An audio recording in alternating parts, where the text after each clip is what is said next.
एक बार की बात है, जादुई जंगल के भीतर बसे एक अनोखे छोटे से गांव में माया नाम की एक चुड़ैल रहती थी। वह अपने अनोखे स्वाद और अजीब आदतों के लिए जानी जाती थी। जब पूर्णिमा का चंद्रमा आकाश में छिप गया, फिर रात में हर रोज दरवाजे में दस्तक होने लगी। लोग अब दस्तक से डरने लगे थे और डर के मारे कोई भी आवाज सुनता, लेकिन फिर भी वह अपनी दरवाजा नहीं खोलता और न ही यह देखने की कोशिश करता कि वहाँ पर है कौन। हर रोज आधी रात को हर दरवाजे पर एक ही दस्तक होती। मुझे पिज्जा दे दो, मुझे पिज्जा दे दो, भूख लगी है, पिज्जा दे दो। अरे रोहन कौन है जो रोज रोज आधी रात को ही उसको भूख लगती है? साधु संत भिखारी सब दिन में आते हैं, लेकिन तुम्हारी इलाके में पहली बार देख रही कि भिखारी रात में भी मांगने के लिए आ रहे हैं और रोज एक ही चीज मांग रहा है। और मैं इतने दिनों से देख रही हूँ कि कोई भी ना उसे देखने के लिए जाता है और ना ही कोई कुछ देता है। अरे वह कोई भिखारी या संत नहीं है जिसे आधी रात को रोज रोज भूख लगती है। वह चुड़ैल है, चुड़ैल जो हर रोज मांगने के लिए आधी रात में ही आती है। अगर वह आम इंसान होती तो दिन के समय में आती ना। इतना भी अक्ल नहीं है तुम्हारे पास। अरे अगर वह चुड़ैल होती तो वह पिज्जा क्यों मांगती? कभी सुना है कि किसी भूत पिशाच या चुड़ैल को पिज्जा पसंद है? वह तो खून या मांस खाती इंसानों का। बात यह है कि रोहन सालों से यहाँ पर रह रहा है और उसे सब कुछ यहाँ के बारे में पता है, लेकिन जो राधा है वह कुछ दिन पहले यहाँ पर आई है, इसीलिए इसको इसके बारे में कुछ भी नहीं पता।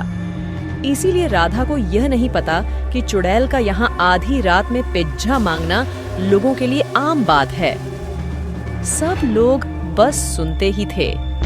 किसी ने भी हिम्मत नहीं की कि एक बार देख लूं कि पिज्जा मांगने वाली चुड़ैल दिखने में कैसी है। मुझे पिज्जा दे दो, मुझे पिज्जा दे दो, भूख लगी है, पिज्जा दे दो। कोई जवाब न मिलने पर फिर वह एक दरवाजे से दूसरे दरवाजे में जाने लगी और फिर से वही दोहराई, भूख लगी है, पिज्जा दे दो, पिज्जा दे दो, भूख लगी है, पिज्जा दे दो। फिर एक घर से दूसरे और दूसरे घर से तीसरे घर बार बार वही कहती रही। हर रात बिना पिज्जा लिए ही वापस आ जाती, लेकिन फिर भी वह यह नियम बनाए रखी थी, क्यों ना आज रात में सोने से पहले मैं दरवाजे में पिज्जा रख दूं। बेचारी हर रोज मांगने के लिए आती है, मगर कोई भी नहीं देता है।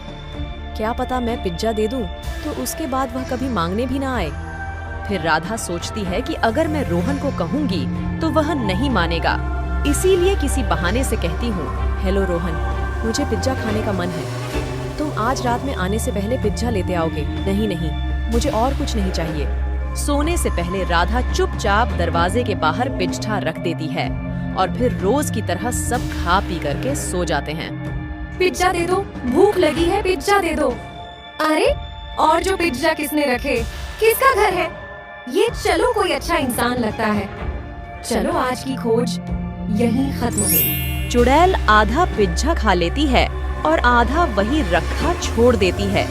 फिर सुबह राधा दरवाजा खोलती हैं तो देखती हैं, अरे ये आधा पिज्जा यही छोड़ गई मांगने वाली। लगता है भले घर की है, कोई जितनी इच्छा होगी खा लिया उतना। इससे पहले कि रोहन देखे, मैं इसे यहाँ से हटा देती हूँ। पर तुरंत ही रोहन के बाहर आ जाता है। अरे राधा, सुबह सुबह बाहर क्या कर रही हो? तुम्हें तो सबसे पहले चाय पीनी होती है। कुछ नहीं, बस यूं ही सोचा आज ताज़ी हवा खा लूं, फिर चाय पियो। अच्छा तुम नहा लो। और नजर चुराते हुए राधा रसोई में चली जाती है। कल पहली बार सुकून की नींद आई। मुझे उस चुड़ैल ने दस्तक जो नहीं दी, उसकी आवाज सुनते सुनते और खरखराहट से रोज नींद खराब होती है। पर मेरे घर दस्तक हुई थी रात को, तेरे घर कैसे नहीं हुई? हो सकता है उसे मनचाही चीज मिल गई हो या फिर उसका मन बदल गया हो, इसलिए बीच से ही चली गई। पिज्जा दरवाजे पर रखकर सो जाती है और रात को चुड़ैल है, पर पिज्जा देखते ही आधा खाकर आधा वही रखकर चली जाती है और वो आधा पिज्जा राधा खा जाती है। सुबह राघव की डांट से बचने के लिए, अरे आजकल पिज्जा वाली नहीं आ रही, क्या चक्कर है? कहीं मरवर तो नहीं गई? तभी रेखा भागी भागी आती है।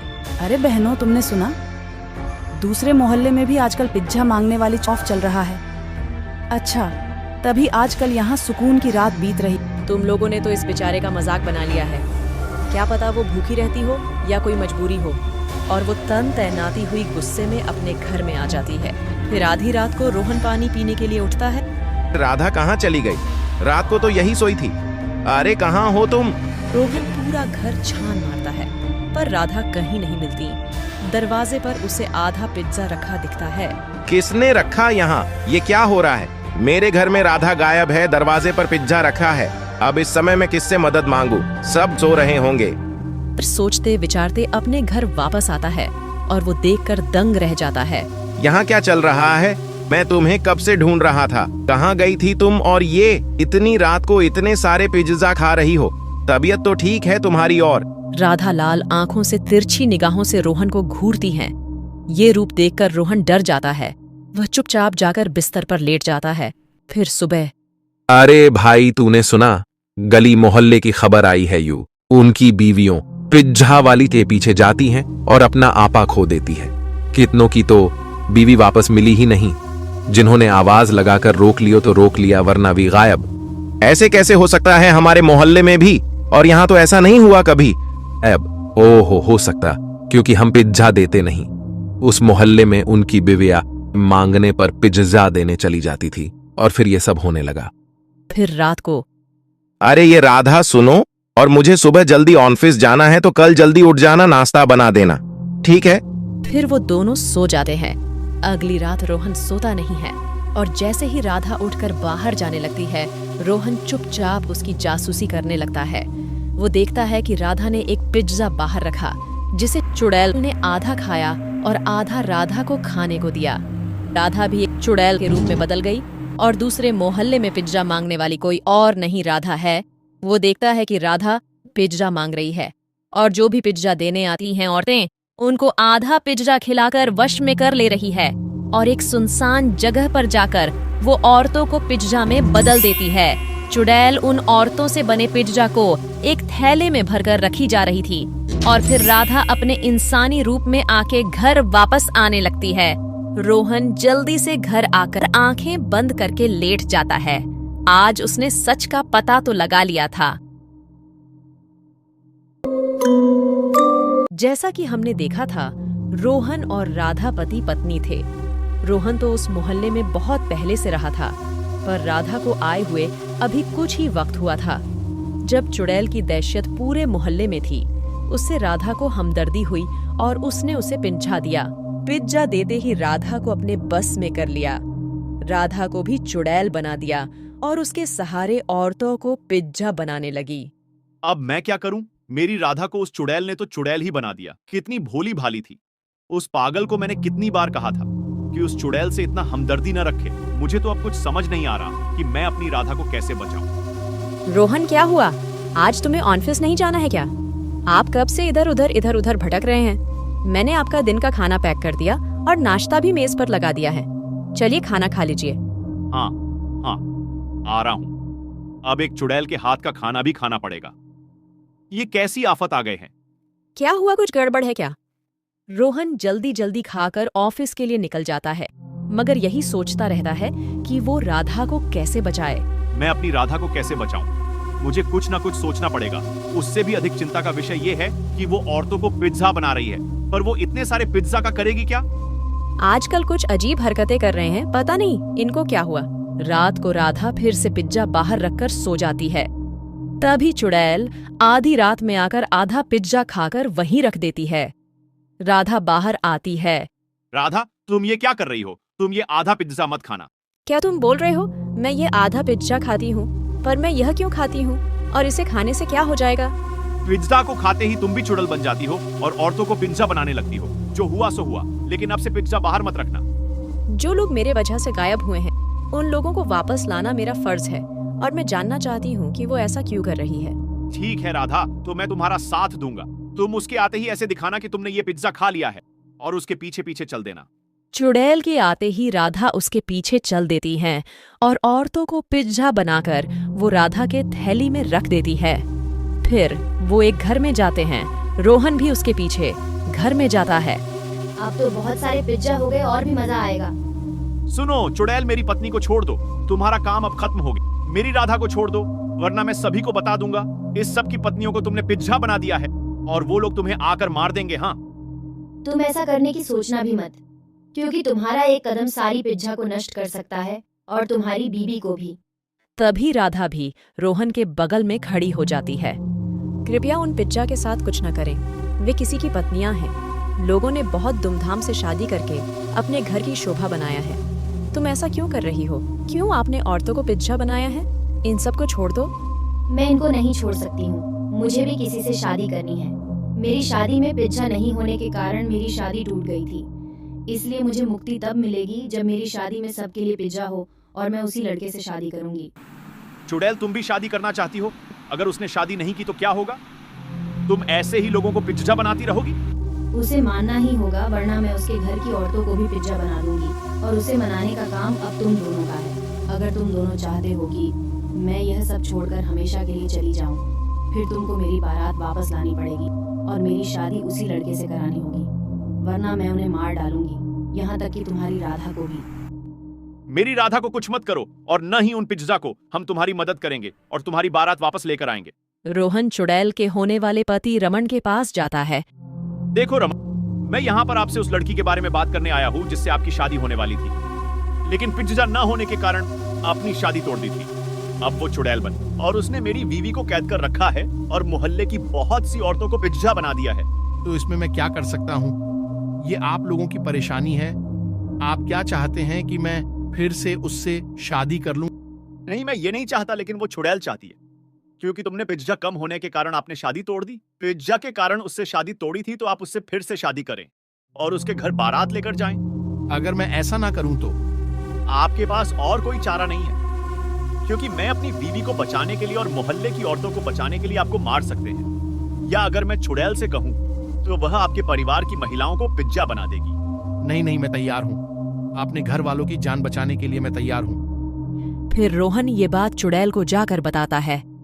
देखो चुड़ैल, मैंने रमन को मना लिया है, वो तुम्हारे घर पर बारात लेकर आए और तुमसे शादी करें, लेकिन उसके बाद तुम सभी को मुक्त कर दोगी और मेरी राधा को भी जाने दोगी। हाँ हाँ ठीक है, मैं भी करने के लिए तैयार हूँ। मैं कोई बुरी औरत नहीं हूँ। मेरी शादी बस पिज्जा न होने की वजह से टूट गई, तो मुझे बहुत बुरा लगा। इसीलिए मैंने ठान लिया कि मैं इस बार इतने पिज्जा बनाऊंगी कि पिज्जा सब खाए और मेरी शादी न टूटे। तुम एक बात बताओ, तुमने तो उन औरतों को ही पिज्जा बना दिया और लोगों को तुम पिज्जा खाने दोगी। लोग तो पिज्जा के साथ साथ उन औरतों को भी खा जाएंगे। कितना गलत काम कर रही हो, तुमने कभी सोचा है?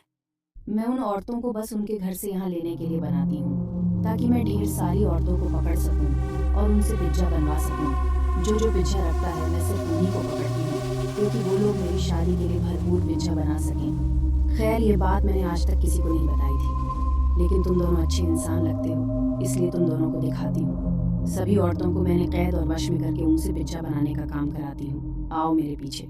रोहन और राधा को लेकर एक अंधेरे कमरे में घुस जाती हैं। फिर अचानक से एक रोशनी के साथ वो कमरा चमकने लगता है और उनकी नजर जिधर जाती हैं उधर पिज्जा ही पिज्जा होते हैं और औरतें पिज्जा बनाते हुए देख रही होती हैं। शुक्र है आपने किसी के साथ कुछ नहीं किया, क्योंकि भगवान ने किसी को इसकी इजाजत नहीं दी है। किसी की जिंदगी लो, आप तो अपनी दुख की वजह से चुड़ैल बनी हो। तुम्हें तो इन औरतों में दया आनी चाहिए। 2 दिन बाद रमन बारात लेकर आता है। ढोल के साथ लोग नाचते हुए आ जाते हैं। देखो तुम्हारी बारात आ गई, अब हमें जाने दो और औरतों को भी जाने दो। अब तो हम लोगों को छोड़ दो। मैं तुम लोगों को अभी कैसे जाने दूं? तुम दोनों मेरी शादी देखकर जाना और खाना भी खाकर। नहीं, हमें नहीं खाना है, बस अपने घर चले जाए, वही काफी है। अगर फिर कुछ कम पड़ गया तो कहीं आपकी शादी फिर ना टूट जाए। हाँ, अब नहीं कुछ कम पड़ेगा, क्योंकि खाने में सिर्फ पिज्जा ही है। चुड़ैल सज धज कर मंडप पर बैठ जाती है। सब लोग के सामने भर भर प्लेट पिज्जा रखा था। लोग एक दूसरे को देख रहे थे कि केवल पिज्जा ही है। ये कैसी शादी है? कैसी शादी है? ये खाने में बस पिज्जा ही है। मुझसे नहीं खाई जाएंगे सिर्फ पिज्जा खाने में, और कुछ भी लाओ हैं? और नहीं है तो चलो चलो यहाँ से। ये शादी नहीं होगी ये शादी। कोई कहीं नहीं जाएगा। मेरी शादी एक बार और नहीं टूट सकती। सभी को खाना होगा, प्यार से नहीं तो मेरे डर से। चुड़ैल उस आदमी के मुंह में पिज्जा कसने लगती है। हम लोगों ने कुछ भी नहीं किया है और न ही कम पिज्जा होने के कारण बारात छोड़कर गए।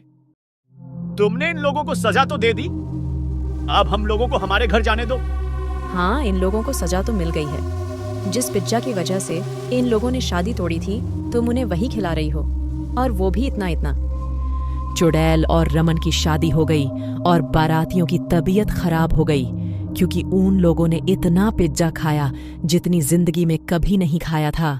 चुड़ैल अचानक से गायब हो गई और सब लोग अपने अपने घर चले जाते हैं। उन औरतों पर से भी उसका वश खत्म हो जाता है और वे सब भी अपने अपने घर लौट आती हैं।